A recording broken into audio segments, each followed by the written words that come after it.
TNT Unfiltered 1.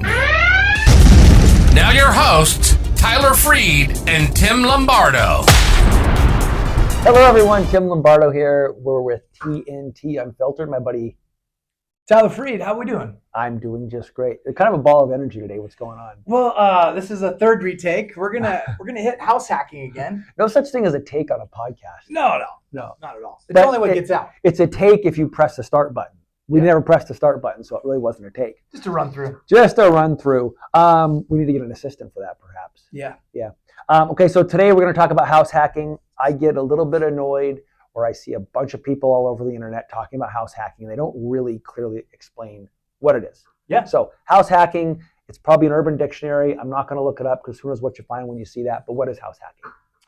Well, you got my mind thinking about Urban Dictionary. Yeah. So don't go there, ladies and gentlemen. So house hacking is basically a concept. We talked about this divide and challenge between prices right now for investors to rent properties out and still cash flow. Yep.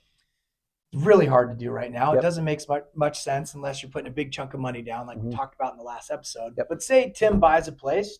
Let's rewind to a long time ago when Tim was in college. And It's a long time ago. he's got 3 buddies and they're all going to rent rooms from him. Okay. So Tim's offsetting his mortgage by renting out each room. Let's say they're in Ellensburg for $600 a month. So $1,800 is taken off the mortgage, which probably back then paid for the entire mortgage. Back then, if not more. Well, heck, you got to make it a lot because I was in college a long time ago. Yeah.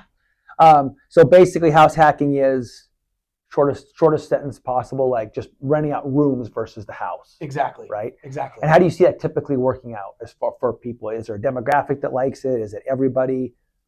Well, yeah. I mean, I think it's very important that we see a lot of younger people doing it right now. It's very important to keep an eye out for that. Yep.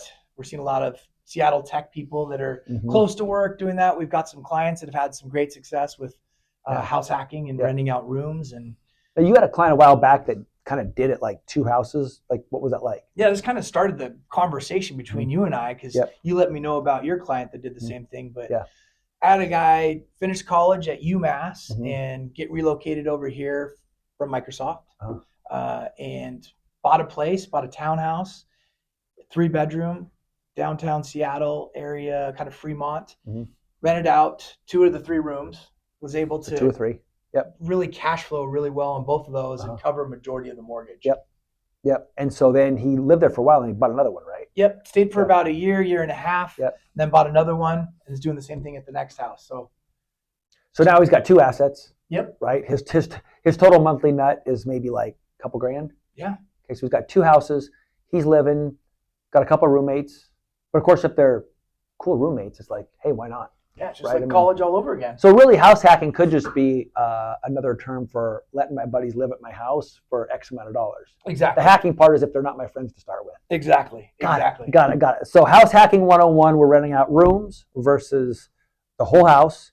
And like we talked about before in the previous episode, where as footage goes down, the cost per foot goes up to rent a house. As footage goes up, cost per foot goes down. Correct, right? but as the bedroom count increases, that's when the cost goes up. And so, so clearly, if I'm just renting one room, I got access to common areas, right? That my price per room is actually probably pretty high, but still really affordable because it's only a room. Exactly. Right? So typically you're seeing $1,000, $1,200-ish. Kind of up in that. Depending on location and everything else. And this, we could be seeing a lot more of this coming up, right? Because we keep talking about this crunch and lack of inventory from houses and rentals. Yeah. Might be kind of the next wave that we see a little bit more of. Yeah. So house hacking isn't just letting your in-laws move in. Correct. Yeah. There's got to be a word for that, but it's not house hacking. It's called divorce. So house hacking, hope you guys enjoyed the episode. If you have any more questions, always feel free to reach out. We're always here for you. Thanks for tuning in. You've been listening to TNT Unfiltered. We hope you've enjoyed the show, and we hope you've gotten something from it. Make sure to like, rate, review, and subscribe. Find Tyler on social media at Tyler Freed RE. And